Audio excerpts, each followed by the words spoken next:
Hi, this is Danielle Page, and welcome home to the Cosmic Body Podcast, a place where we talk about everything mind, body, soul, and stars so that you can remember your highest potential while navigating your human journey. And when you embody that, you begin to understand that everything is connected and you're more than just a human being. You're truly a cosmic body. Hello, and welcome back to the Cosmic Body Podcast. I have a very, very special guest on here today, and we're going to be talking about a very sacred topic that is hard for many, and it might be hard in our conversation today, but I wanted to have this conversation because I know it's going to help so many people. So my guest is Todd Belfer. He is an entrepreneur. He is in service to so many people. He has done so many things, and he has a podcast, the Laundry List podcast, on relationships. And he is actually one of my dear, dear friends' brother. And he is here today to share a story about life after death and everything in between. So thank you so much, Todd, for being here. And I just want to hand this over to you so you can start us off on your story about why you're here. Okay. Well, thanks for having me. I appreciate it, and listened to some of your other guests, and I enjoyed very much listening to your podcast, and I got a Thank lot out of you. it, and I can relate to a lot of the topics you guys talk about. Yes. So I'm glad you asked me, and I do have a lot to share. So really, I'll give a brief background sort of on me. I grew up in Phoenix, went to high school here, college in Tucson, and you know, overshot the mark on alcohol and got sober at 30. My wife at the time was like, if you don't get sober, we're done. She was pregnant with my first son, 8 months pregnant, and she's like, I just can't do this anymore. You're like a Dr. Jekyll and Mr. Hyde. You're a totally different person. So I got sober at 30 years old, and we had two kids, Bond and Grayson, and we were married for 23 years, and then got divorced. And during my sobriety, I would say I leaned very, very heavily on AA and the program and my friends in AA. But I always had like some insecurity, and I always had a lot of fear, even in sobriety. You took the alcohol away, which was the solution for so long because it gave me comfort. It gave me like I can just not feel. And then all of a sudden you throw me into sobriety and it's like now I'm feeling and I don't like it. Yeah. I don't like feeling these feelings. And so it was a rocky road for a long time in sobriety. And but what really saved me was helping other men. So I started sponsoring other men. I started sharing groups. I started giving guys rides to meetings. And just that little bit of service work really helped me get out of myself and start to create an identity that I don't have to think about myself and my problems all the time. I could actually help other people. And by doing that, I'm really feeling some peace and freedom inside of myself. So that's, a little background on AA. I'm still in AA. I do ACA as well. But since Grayson's death, I've really changed my belief in life and my belief in God and my belief in what's important to me. And, what I mean by that is I grew up Jewish, and I've always believed God was an external God, external from me. He was this supreme being that created everything, sort of like a biblical God. And he was a separate entity from Todd Belfer. And by doing that, I created a situation where I was looking for God's approval at all times. I was looking for, am I okay? Am I going to make it in the book of life, which is something we do in Judaism for the new year. And I had felt a lot of guilt, shame, and a lot of self-deprecating thoughts. And I carried that God sort of into AA and to my 30s. And then I changed my concept of God to a loving, caring God, a God that really loves me and thinks I'm amazing and just is nuts about me, kind of like a parent with the child or a parent with the dog. I really was, he was crazy about me and thought I was just an incredible person. But after Grayson died, um, I'm going to cry a lot on this episode. It's okay. I was so lost and I was so broken and full of grief that, I was searching for something like, how could this happen? And so I was open to new ideas and I was open to um, a new concept of God, a new concept of what's life about. And my ex-wife led psychedelic journeys and connected with people that have been deceased for 2 years before Grayson passed. It's almost like she was training for this. And uh, she saw how much pain I was in. She's like, you might want to try a journey. I think it will help you. And so I said, okay. And she does these MDMA journeys. And I remember, this was 2 weeks after he died. I'm like laying down on her room, her treatment room, and I'm like, I can't even do this right. I can't even get into the space. I can't even do this. I was just so hard on myself. But finally, I let go enough, and the medicine worked enough to where I actually just a switch went off, and I just started connecting with Grayson, and he was there. I mean, he was there. And he started talking to me and he started telling me, like this had to happen, that he is sorry I'm in pain. He said this was a soul contract that we all had, that Julie and I were going to lose a son early. And, but it was beautiful and it was warm and it was like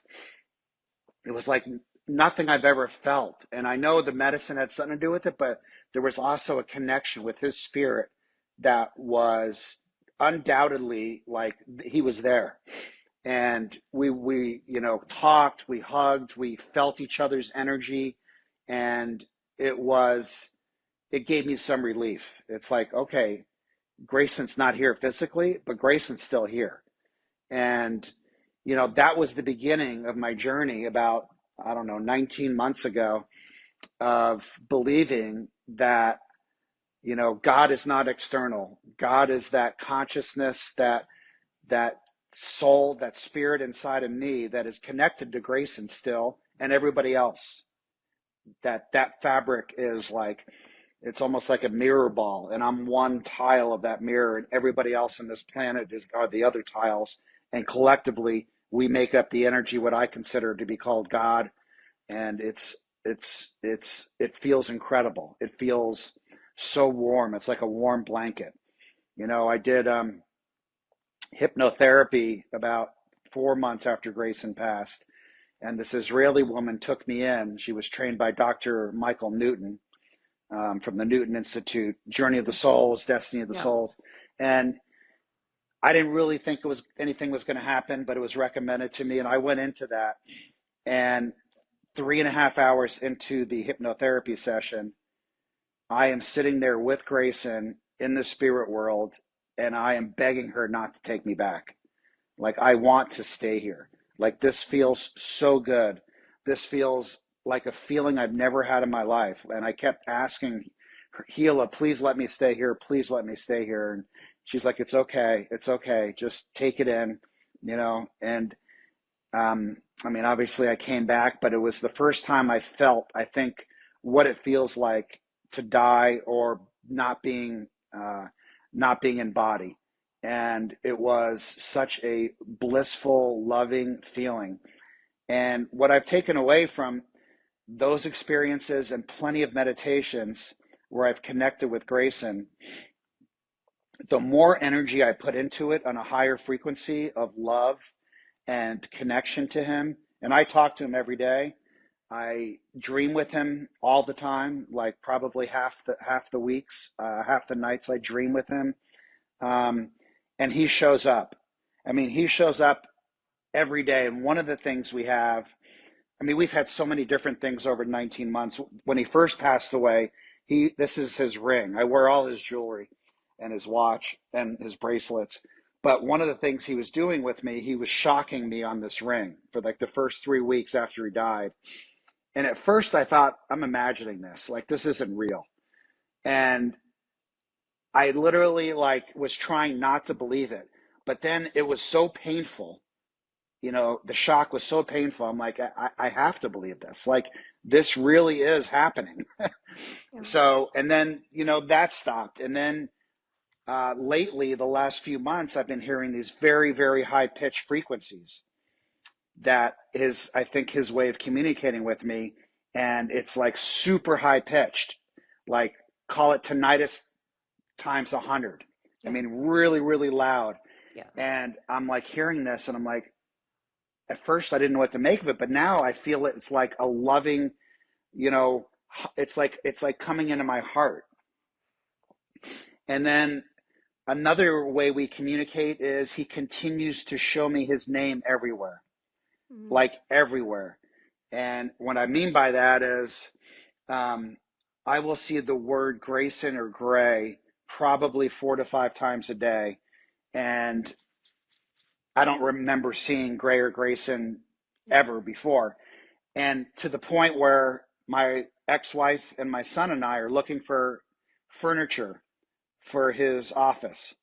And we search, really old world leather chairs. Boom, put it in Google. The first one we click on, we look at the name, it says Grayson Living. So I have many dozens of examples of that, of him trying to communicate through words, through these high frequencies, through my journeys. Like, it's okay. I'm not in pain. I'm not suffering. I'm Yeah. still with you. I'm still part of the family. I'm still seeing and hearing and feeling everything you guys are. And when I keep asking him, like, well, where are you? Where do you live? Where are you? He's like, I live in your heart, Dad. That's where I Mm. live. I live Wow. in your heart. I'm with you, and I'm with Bond and I'm with Julie, and it's like, as hard as grief is, and I don't wish it on anyone, it's also like a beautiful tragedy. It really is, because it's opened me up to like Yeah. what's important. I mean, I have no fear of death, like none. Like I'm excited to transition into that spirit world and see what my next thing is, whether I incarnate or not. Like I'm just excited for the continuation of consciousness, of Yeah. spirit. And so, because I used to have a big fear of death, Yeah. and now it's like not at all, And I see him with my wife's father. I see him with a couple of his friends who passed about the same time. He has like 3 really good friends that passed in their early 20s. Yeah. So I see him, I feel him, I talk to him, I receive messages. And when I stop believing that and change the narrative and the story to, my son died at 23, I can't get through with this, I can't get through life, then it's painful and it's hard. And it's like, I don't want to go on. But when the narrative is, he's still with me, this all happens for a reason. This was probably an agreement we all had before we even came into this life. So don't judge it. Don't say this shouldn't have happened. Don't say I can't go on. Don't say life's going to be too hard, because it happened. And why couldn't it have happened any other way? Because it didn't. Yeah. And my ego tries to change it. My ego's like, well, I can fix it. I can Yeah. get him in rehab. I can talk to him. I can, and it's like the ego doesn't know that there's nothing to fix here. Mm-hmm. The ego thinks I can fix this because I've always fixed everything for my kids. That's Yeah. what I did. Yeah. And it's like, no, I can't fix this. So why not change the story, change the narrative, and have this beautiful relationship with them? Like, we never talked about the things we talk about now. We never talked about feelings and the human experience and the love and connection that we have now. And he kept, in my dreams, kept giving me this phrase over and over and over again with a song, and I didn't know what it meant. So finally I got it tattooed right here, and Aw, what is it it? said it says forgiveness, love, and kindness. Oh, He's like, Dad, that's the code. If you yeah. can just forgive yourself, love yourself, and be kind to Yep. yourself, then it'll happen to other people. But if you're mad at yourself and you're Hmm. shaming yourself and you're not forgiving yourself for anything you think you might have done in your life, then you're not going to be able to give that away to your relationships. So Wow. it's been Powerful. a heck of a journey. Yes. Some days are really, really hard, and I just try to make it to the pillow. And other Yeah. days, I really feel a lot of joy and a lot of bliss and a lot of like freedom. And um, I love the fact that it's brought the family closer. It's brought it's brought what's important in life to me. I'm not so concerned about starting new. I'm a venture capitalist. I'm not so concerned about starting new businesses. And I used to live on the anxiety and the high of the deal and business. I hate it now. I hate feeling that anxiety and that pressure and that, what I used to like live off of. Like now I can't stand it. Yeah. I want to be in a lower state of just balance and peace and meditation and connection to Grayson and God, you know, and just slow it all down and relax and not be Hmm. so, jacked up like I was for so long. Right. Wow. I have so many things to comment on, to ask. So first of all, thank you for sharing all that so far. That I feel like people's minds they're blown right now. So thank you. And I want to back up for a second here because just in case people don't fully understand, what happened. I remember getting the phone call from Beth. I know exactly where I was. I know where she was when she called me. And I remember deeply going through that with her. Obviously, I'm not her, I'm not in your family. So it's completely different for me. But I remember every day talking to her, emotionally walking by her side. And I Mm, remember how difficult it was. Can you let people know whatever you're comfortable with of just what happened? Because they might not be familiar with, yeah, how this all came to be. I should have brought some tissues, but um, so Grayson grew up. He was dyslexic, and he went to schools for kids with learning differences. And he wasn't the easiest child to raise. He was defiant, and he went to a lot of different schools. A lot of fear of fitting in, and dealing with his learning differences. And he met somebody at his boarding school that he fell in love with and started dating her during COVID.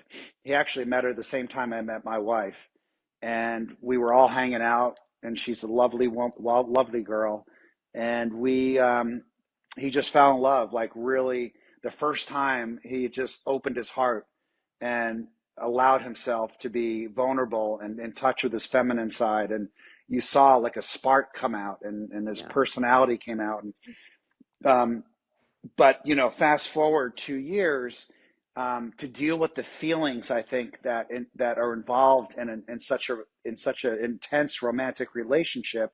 He started drinking more. He didn't want to work as much. He didn't want her to work as much. He wanted more of that relationship and more of that feeling that feels so good. Yeah. And in that process, he lost himself and his identity because he wanted just more of the relationship.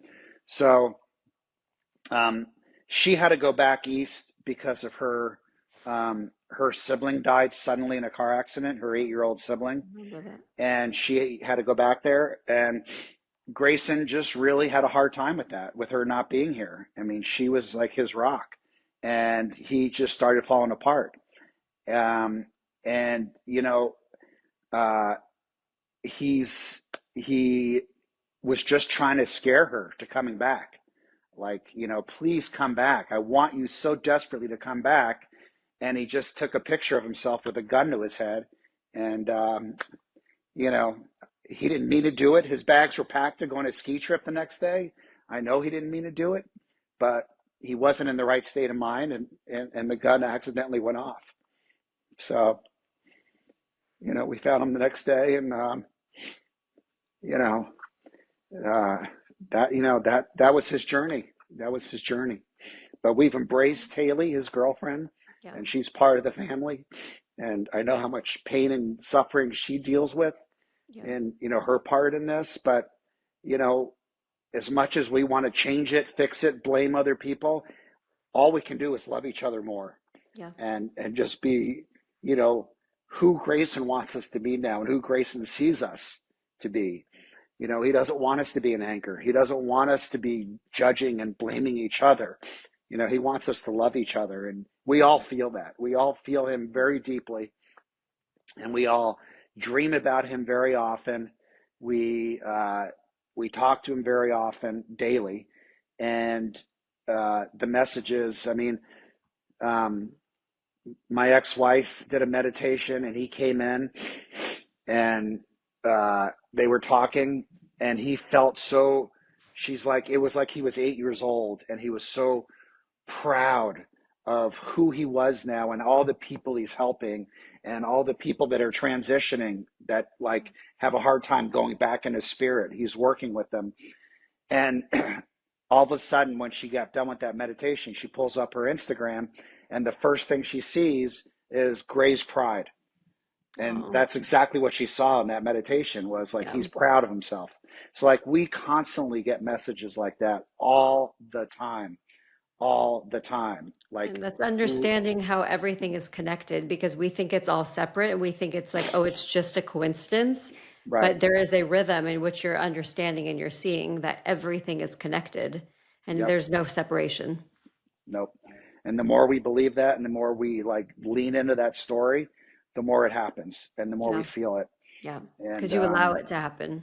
yep. You don't block it, right? With our mind, with our ego, with how it should be, with how society tells us, all the things that we were programmed to believe. Yep. Yeah. Mm. Yeah. So, this tragedy that just really rocked me and my family has also brought us some incredible loving blessings that I don't think we would have had if it wasn't for this event. And I've grown much closer to my wife, and we're trying to have kids right now. We're going through IVF. It's brought us my other son, Bon, brought us much closer. Yeah. My ex-wife and I are extremely close. Beth and I become so much closer. And Yeah. it's like we've all dropped the ego. It's like who fucking cares? We're Exactly. like we don't care. Yeah, we don't need to look good. We don't need to impress anyone. Like let's just love each other and let's just like be real, and and express our feelings. So What it is we interesting, oh, sorry to interrupt you. no, go ahead. Sorry. What's interesting is because I know Beth so well, and I know she's so sensitive. I'm so sensitive. Beth is sensitive. That's why we connect. And it almost seems that you two can be so much closer now because you understand how she is connected, how she feels everything. And before, I know Beth for a long time because I felt this with my own family. And, I can't speak for Beth, but being the sensitive, sometimes we feel like people don't understand us, right? But now I can see already, just even talking to you, how many similarities that you and Beth have, even Yep. more now. Yeah. Have you seen the change between you and her? Oh, absolutely. Yeah. Yeah, we both feel very deeply. We're like empaths and Yeah, feel very deeply other people's feelings and other people's loss and other people's heartache. And that's why I think it's very hard for Beth and I when Grayson died, yeah, to just comprehend it and deal with it because it was like we were feeling at such a level that like yeah, the body and the mind could not even comprehend. Like it yeah, took time to catch that up. It yeah. was like a surreal experience, and now we're feeling the feelings, and it has gotten easier, I think, for me. And but I try to help people. I have probably 10 or 11 friends whose kids have died, and I'm very close with them. We Yeah. talk all the time. We share stories. We share, spirit sightings with our kids. We talk about how we connect with them. We talk about how we are here just to help others, and that's what gets us through it. So there is some beauty in connecting through the grief and the camaraderie of, kind of like I did with AA. With we all had the same problem with alcohol. Like now we all have this, the same issue with losing our children, Yeah. and how we get through that. And we all help each other. We send videos, we send, That's TikToks, beautiful. Instagram, your Yeah. podcast. We Hmm. send things that can help us Yeah. because so I'm in a group of, and one of the guys was one of my best friends, or is one of my best friends, and he actually lived with me and Grayson during COVID here, and Mm. Bond, and his son was murdered at 21, and I was here for him when that happened, Wow. and he's been very much a part of my life, since Grayson died. So, you know, uh, there's no rhyme or reason. Like, okay, I thought I had a lot of control in my life, Yeah. and I went through a divorce I didn't want to go through. That was very, very painful. Yeah. But I became a stronger, more independent, loving man from that. Um, my son passed. I didn't want him to pass. I become a much more empathetic, loving, sensitive person from that. So, events that I didn't want to happen in my life have also changed who I am and what I believe and how I see life. And we find out and we understand how that was part of the plan, right? Right. We come here. I know you've talked about soul contracts before. I would love if you can share anything that Grayson has shared with you about soul contracts because it's really what it's all about. Yeah. Whenever I start taking it so personally and in body, Grayson reminds me that this was all planned out well before we all came into these current bodies we're in. And he reminds me that he was my dad in a former life. He reminds me that I've died early in our relationships before. Mm. And I've had many different roles with him. He was married to my ex wife in a former life, and I saw that very, very clearly, Wow. that he was married to Julie in another life, and I was the child. I Yeah. was like 4 or 5 when I saw that life. Um, and when I think I'm sort of making it up, or it's like it's kind of a story I'm playing, it keeps coming back into my mind, Right. through my conscious mind and through sleep, my unconscious mind. It comes both. So like I know it's real. I know it. Yeah. It was like a real life that we had. That where he's at now, he could still live that life. Because I don't think there's time where he's at. So he could still be there and still be Yes. living with us. Yeah. But I've seen a couple of those lives with him that I know are real. I mean, on a visceral soul level, it feels so real that I know we Yep. lived those lives together, Yeah. which takes some of the, I don't want to call some of the pain away, but it does take some of the seriousness of how I think I need to control everything in my life. Yes. Like if this was a soul contract, no matter what I did, said, moved here, moved there, it wasn't going to matter, Right. you know? And he actually came to Beth, and because Beth was having a really hard time processing Yeah. it, The and dream. the dream, and it's like, where are you? And he's like, where's heaven? And he says, well, heaven's not a place, it's a state of being, which I truly believe. And then she's like, why'd this happen? And he said, well, it was going to happen, whether it was this or something else. I was going to die early because that was the agreement. Yeah. And so, um, as hard as that is to accept, when I do accept it, I'm so much more at peace with it and so much Yeah. more at peace with myself. Yeah. And I know Absolutely. that's the truth. So, Yeah. I've gone through nothing like this. So it's not a comparison at all. My journey has been intense. I've gone through a lot. And people often say to me, how are you so strong?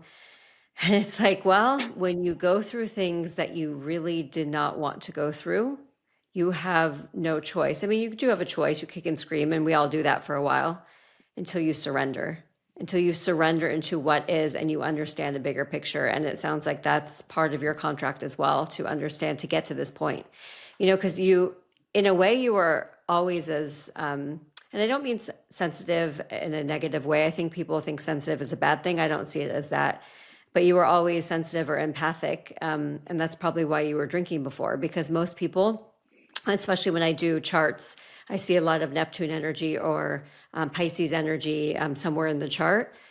a lot of people start drinking because they're so open and they're so sensitive that they don't know how to deal with the feelings and the rush and just everything being here. So it's almost like you were always that empathic, you were always that sensitive, you were always in tune, you were always supposed to go down this path and get to this point, right? But it's like we have to Yeah. find our way. Yeah. And it's like living there in that narrative and that story and that reality. And then the ego takes over and says, "Oh, hold on, Todd, hold on, stop. That's nice and dandy, but you fucked up. You should have done this. Yeah. You need to feel pain. You need to like get into drugs now. Like, Yeah. I mean, the ego wants to fuck me up like there's no tomorrow." Yep. And then Yep. my soul and my, logical adult self's like, no, no, no, this is what was Yeah. supposed to happen. Let's live this experience. Let's learn and feel what we're supposed to learn and feel through this experience. And then you got the ego on the other side too. Yep. So, you know, I there are some days where I'm just like, I call Julie or I call Alex or Beth, and I'm just like, I just need to get to the pillow tonight. That's it. Yeah. And I Yeah. call my friends who have the similar lot, their kids have passed, and we just joke, like we text each other, like just need to make it to the pillow today. Like we know we're having a hard day.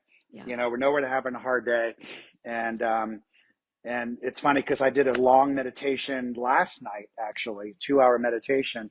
And this guy I'm talking about, whose son was murdered, his son came to me. And I didn't Oh, know his son very well. I knew him, I met him probably 10, 15 times, but I didn't know him that well. Beautiful boy, great musician, photographer, artist, yeah. just incredibly talented and creative. He came to me, and him and Grayson were wearing beanies with Yeah. their, really beautiful hair. They both had incredible hair, and they were like smiling, like, "It's all good, Todd. It's all Oh. good. Like, it's all good. Just Oof. love, love, love, and love yourself. Don't forget." And Grayson keeps reminding me of the tattoo that he had made me get. And, some of his jewelry is, this is the all seeing eye. This Yeah. is the all seeing eye. This is his watch I gave him a year before he died, this Rolex, because I was Yeah. just so proud of him. Like, I wanted to get him and his brother a nice Rolex. And this is his bracelet. It says love. Yeah. And the two hats that I got from his apartment were, one said believe with the alien sign like this. Yeah. It says believe, and it's in my closet that I see it every single day. Yeah. And the other one was a big G, and the brand name of that is called Grayson. And I Wow. found that after he passed, and like he brought me that brand called Grayson. I don't know if you heard of that clothing brand Yeah. called Grayson. Yeah. Through Beth. Yeah. Yeah. So, I'm wearing all He this. was so connected. I think that he had a hard time being on Earth, which I can relate because when you don't fit into the programs, like he was advanced. No question. You Yeah. know, I think at a human level, it could look like he was immature and not advanced, Yep. but on a Yep. soul level, Yep. he was so advanced that he Yes. didn't want to get the job and say the right things and do what is asked of him. I mean, Yep. he was like, no, I want to Yeah. go cliff jump, and I'm going to go skydive, and I'm going to go scuba diving 150 feet down to a cave because that's what I want to do. Like, Yeah. that was him. He Yeah. wanted to like feel everything And and live. live. And the relationship, I've never seen him soften and get so in touch with his femininity with this relationship. But it also, it was a beautiful thing, but and then it was hard to watch at the end when he missed her so much. Right. So Right. as human beings, I think we can't lose our independence and our identity. And I do a lot of ACA work and codependency work. And I, like Grayson, had some really, really difficult relationships where I felt incredible heartache and pain. And I don't know why I got through them. Yeah. I felt like I wanted to die. I felt like I can't take this anymore. But Yeah. for some reason, I got through them. And I think that was the agreement with this body and this spirit that I was going to get through them. But Grayson, his agreement was, we're going to go through the grief and the healing and become the people and help people through this experience. Yeah. So, and What everyone can believes that. My son, Beth, Julie, Alex, we all believe it. Absolutely. What has he said specifically to you about grief that you could help if there's someone listening that just lost someone? And you know, grief is about death, but it's about our own death and our own journey. And we go through many cycles. So there's so many different kinds of grief. But what has he shared with you, if anything, that you can help other people with right now? I mean, one is it's okay. He keeps sharing. It's okay. We can't screw up. There's nothing that we can do in this life that's wrong or bad. That's so powerful right It's there. just living. It's just Yeah. we're just living life. Yes. And the other thing he keeps telling me is, besides the forgiveness, love, and kindness, the other thing he keeps telling me is like share your feelings. You know, Mm, he I think really struggled with sharing his feelings, yeah. and because we're supposed to look like we got it all figured out and we can't cry, and but I think share your feelings, Yeah. because that creates intimacy with other people and with Yep. yourself. Yeah. Beautiful. I heard you say, and I wrote this down here, something that he used to say, what if the whole world is ice cream? Could you tell us about that? Because I think that's actually it, it's at first it could just seem like, oh, that's like a cute thing a kid says, but at the same time, what you're understanding and you're seeing the oneness of everything and it's a state of mind, it's like, why can't it not be? Right. So if you could tell us a little bit about that.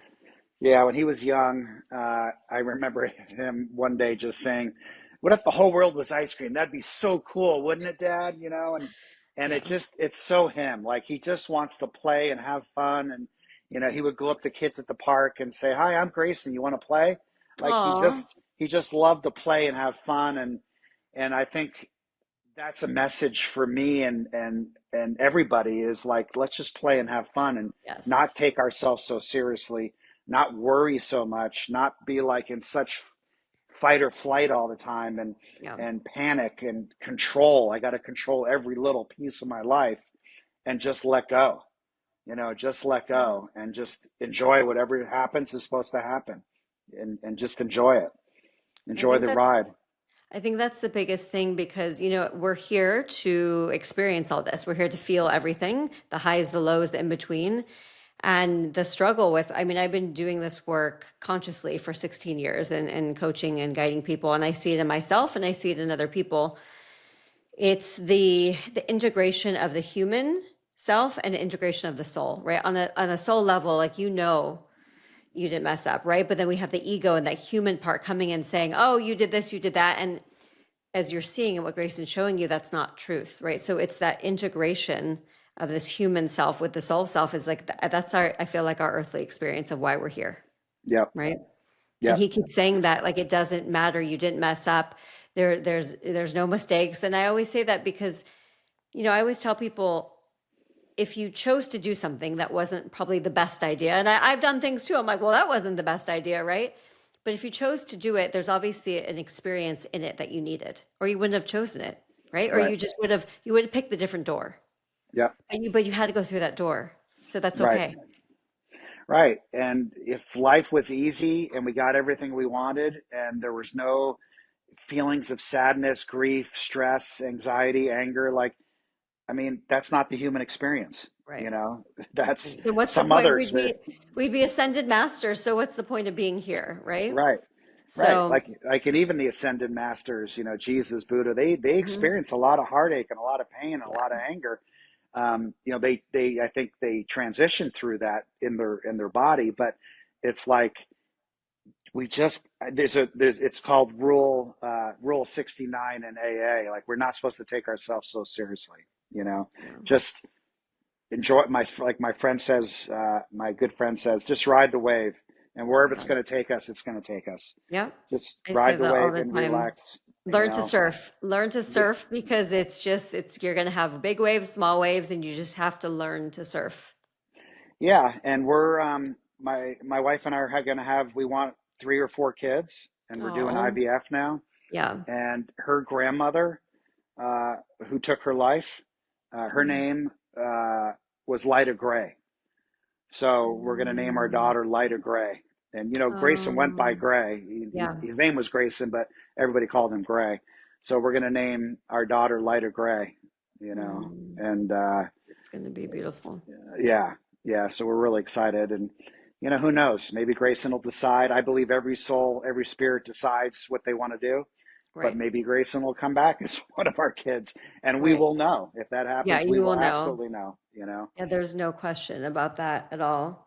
Yeah, What else has he said about, I know you gave the example that he was married to Julie, which is your ex-wife. And by yep. the way, I love that you guys have such a beautiful relationship. And I think that's important to bring up here because gone are the days when it's like, oh, I have to hate my ex. I have to, we're done and I moved on and I can't, I can't stand them.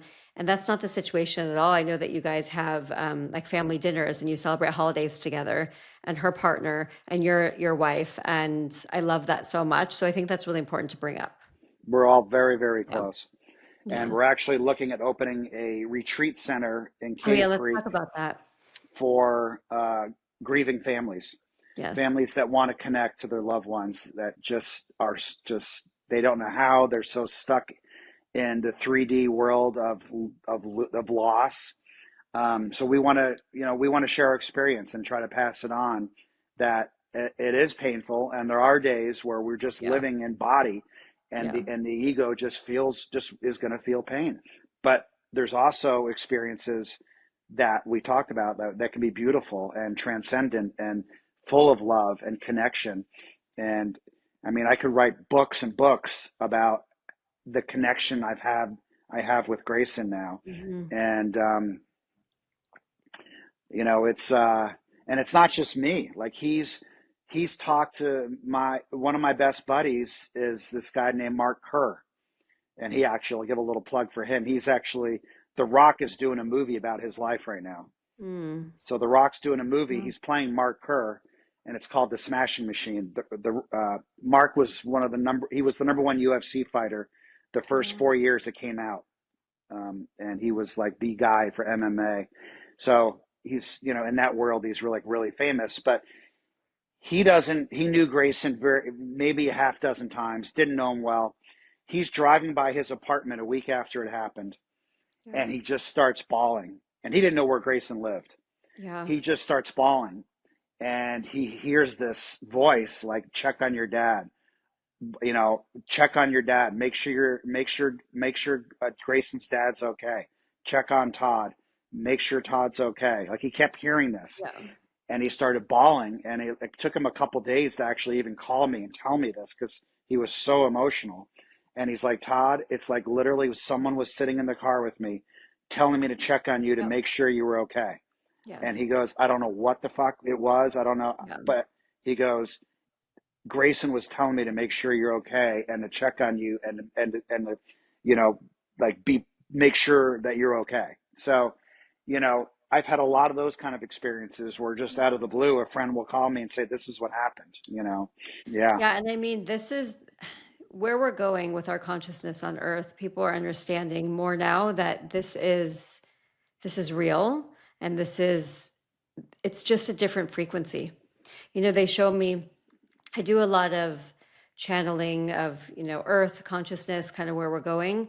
And then when I was trying to connect more with people that passed over, they showed me it's just a different bandwidth, right? So it's like if I'm over here, bring myself over here, and it's just like a radio station. So it's just a different bandwidth, but it's all happening right here, right? Like everything in front of us, it's all connected. So we're learning that more and more, and we're understanding that, again, it goes back to there's no separation. So what he heard is very real. Sometimes I hear it in my ear, like as if someone's talking to me. Sometimes it's just a knowing in my body. Sometimes it's I see a scene in my third eye, right? And what you've experienced too, it just comes through. They use all our senses, yeah, and it's beautiful. It's yeah, incredibly beautiful. yeah. Like, these noises are Yeah. getting so loud at some Yeah. times that I kind of chuckle at them. I kind of laugh, Yes. like, Oh, all the time. I have yeah, conversations all the time, and like, I got it, got it. Yeah. Uh-huh. Okay. And people, yeah, people are like, no idea what's going on. I'm like, oh, there's a whole other world happening. right. And then in the past, it would have been like, oh, you're crazy, or you're this or that. Until now, it's like you're giving information and you're telling people things that happen, so people are starting to believe it and starting to understand. And that's just where we're going. Our consciousness as a species is opening up more and more. So these occurrences are going to be more normal to the mainstream society, right? Hmm. And I think you're a big part of ushering that in to people that might have not been comfortable with that before. Yep. Yeah. Yeah. I have a lot of friends that this was sort of like a foreign language to them. Yeah. This was not a belief that they could buy into, Right. but now they can. After Yeah. watching me, after, I mean, I read so many books after Grayson died. I read all the Newton books probably five Yeah. times. I did hypnotherapy with Gila a few times. I did my own hypnotherapy. I did my own 3, 4 hour meditations. Like, I just wanted to live there Yeah. because living there was so peaceful and so loving and so free. And living back here was still hard. Yeah. But now I've like learned, I've kind of designed a life that is both. Like I'm living there and Exactly. here with this hybrid life, and it's still not perfect or easy, Right. but I enjoy living in both places. I really Yeah. do. Welcome to my world. Living in two places at once, absolutely. And that's the thing. In the beginning, it might have felt like a little bit of escapism, and it might have because it was very real. It was very hard what you were going through. But as you're seeing, and what Grayson's helping you with is we're supposed to be here. We're supposed to be in these bodies, right? It's not about transcending, just taking some like acid LSD or something and just leaving and like never coming back. We're supposed to be here. That's part of our Right. experience. Yep. And that's so important. I want to just tap on one more thing about the reincarnation because I know that so many people are very interested in that. I know you talked about him and Julie. Is there anything else he's shared with you about reincarnation that you can share with us? I've seen a bunch of his former lives that I've been in. I saw him in the Middle East, probably around the turn of AD BC, sort of like either 100 BC or 100 AD. I saw him very clearly Yeah, in the Middle East, and then I've also seen him as a Viking, uh, in a ship. And that was a hard life for him. yeah, Um, the life he was married to Julie, he was living somewhere in the 1800s in a ranch, like way out in the middle of nowhere, no other houses around, like kind of like a log cabin kind of look. And they lived off the land with animals and farming and just kind of lived off the land there. And that was a very peaceful, quiet, simple life. There wasn't a lot of yelling. Grayson was, I just felt his, and I still feel it because it makes me feel so good. Like just so um, quiet, but yet so loving and so yeah.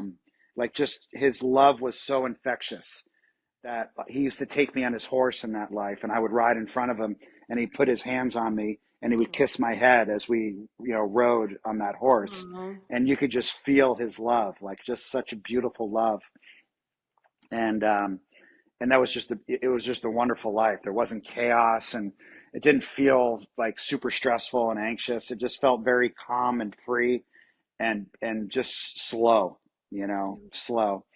yeah, So yeah, I've seen a bunch of his lives, and I don't see myself in all his lives, but I see myself in a lot of his lives together. yeah, And a lot of them involve Julie and Bond too, because I do believe our soul groups are, yeah, connected, and we kind of stick in packs. yeah. So I kind of feel like we've been in many, many different roles in our lives before. And, it makes, when I really feel that and think about that and tell that story to myself, it makes it a little bit easier to digest, Wow. the human side of what happened and what I'm experiencing. Yeah, thank you for that. I'm curious, and I feel like some people might be curious as well, because you were sober for 25 years, you said? Yeah, 25 years. Yeah. So first of all, congratulations. That's Thank humongous, you. humongous. So what was that like doing psychedelics? Did it feel like, was there a concern that you were going to kind of go back to that, or does it feel different? Because yeah, just if you are open to sharing about that, because I feel like there's people that are listening that might be in the same situation. I was so afraid to do anything, any psychedelic, any pill, anything that changes my state of mind. Yeah. And but like I said, I was in so much pain, physical, emotional, mental pain, that I had to do something. And Julie kept in saying you might want to try this, the psychedelic journey, and I finally did it, and it was an incredible experience. Um, Was it so that mushrooms or what did you no, start with? with her it was MDMA, Okay. and then since then I've done. I signed up for 10 ketamine Hmm. uh, sessions at the ketamine clinic with Yeah. my friends. My friends are anesthesiologists over there, What was and that like, or how is that? What is that experience like? I mean, it's just a dissociative. So it's like it Right. really enables me to separate my ego and my physical body from my true self, my consciousness. And it's really beautiful. And it's like at first it was very scary and terrifying. Yeah. Like, oh my God, my ego's dead. My ego's not here. Holy shit, what's going to happen? But then it's beautiful because then I Yeah. truly see who I really am, who I Yeah. truly am, and it's a beautiful experience. The first two or three were scary because my Yeah. ego was like, "Hold on, remember who you are, remember me, remember who's run the show," Yeah. and then eventually it just the medicine breaks that, and just the ego is kind of in the background, and my consciousness, my spirit is like front and center, and it just takes me on a journey. And Gray's there a lot, and some of my other friends that have passed have shown up, and it's just like free floating love. It's just Yeah. wonderful, But the ego wants to run the show and control it. So Yeah. the first couple times I did it, it was pretty scary. I mean, look where you came from. You're an entrepreneur, you're a venture capitalist. I mean, you have been running big companies, right? So that is a very different mindset. That is a very different awareness. It's a very different consciousness where the ego does have to kind of control things. So I mean, I give you so much credit for where you came from to where you are now and understanding it all and realizing that that's not where you want to be anymore. I don't, but I still go back there. I'm in the process of Oh, of selling a course. I mean, business. I still have a job. I'm Yeah, interviewing you now. So. yeah, yeah. But at least I know the story. I can see it. Yes. I Yes. might stay in it for a little bit because Yeah. that's what we do. But Yeah. I also know and have the tools to get out of it, Yeah. and kind of chuckle and laugh at it. So Yeah. Yeah. And but that's the beauty is like creating businesses with a conscious awareness is very different than creating business with no awareness at all, right? And then it's just greed, and then it's just like I just need to keep making more money. I just need more power, right? With no awareness of anything outside of you. So imagine the businesses that we could all build if we bring in more awareness to them. That's yep, where we're going. I mean, that's so totally, beautiful. totally. Yeah, and we're Yep. here. I mean, we use I always say money is neutral. It's just like we can assign whatever we want to it, right? So it doesn't have to be the root of all evil. It's actually a great tool that allows us to do things, but it's just our awareness of it and how we handle it. Yeah, and for me, I mean, the money, it does affect me um, viscerally and at a very physical, emotional level. But with that comes the shame of I should have done something different. The same shame that I experienced with Grayson. Like I should have done something different in that business. I never should have got involved in that business. I never should have picked that partner. I never should have funded that one. And it's that shame and punishment, that self-sabotage that I believe is developed in previous lives, but also in early childhood as well. And it's like that's not a game that's fun. Like, who wants to Yeah. play that? Yeah. It's like, no, it's supposed to happen. It happened, and let's just keep going. Let's just keep living life, and let's not like just torture ourselves. Yep. Most of our problems are not necessarily things that we did or the outcome, it's the suffering that we cause on ourselves afterwards and the No grief and question. the holding on. Yeah, and every time I try to get Bond or Julie or Alex, to talk me out of it, I make it worse because I'm seeking validation from Yeah. somebody else instead of myself.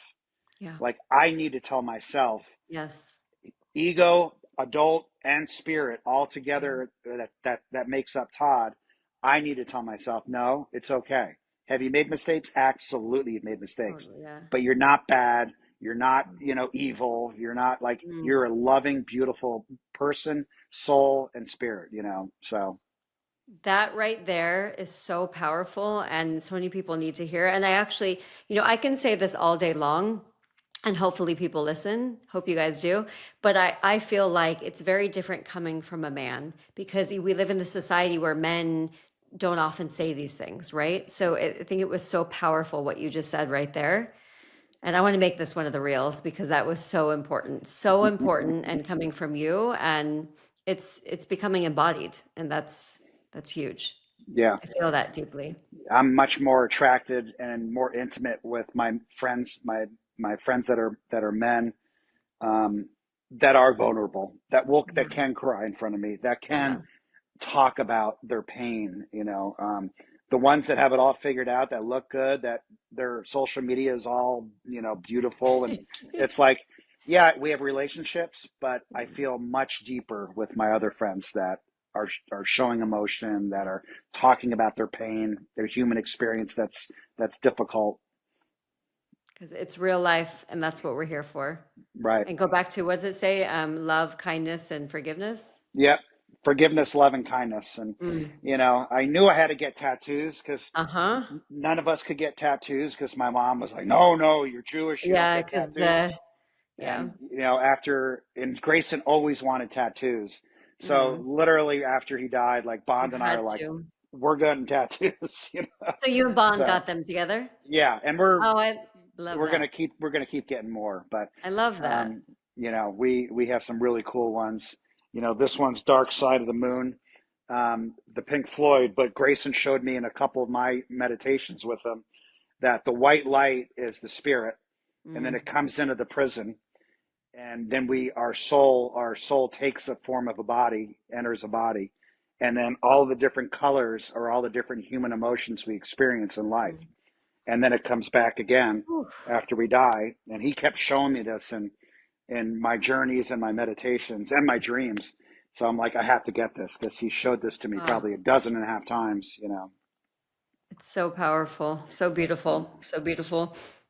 I want to end with this. I heard you say you didn't realize how much you loved him until he's gone, and that Yeah, you actually have a deeper relationship with him now. right. So I want to give people hope that that's possible. Oh yeah. Yeah, I mean, I love saying that because it's true. Like, when he was in body and alive, especially the last few months of his years, I mean, he was struggling. And as a parent, it's hard. Like, what do you do? Do you like try to solve everything? Do you do tough love? Do you let him figure it out? Like, there's no Yeah. easy answer. But here you realize how much I really, really do love him and miss him.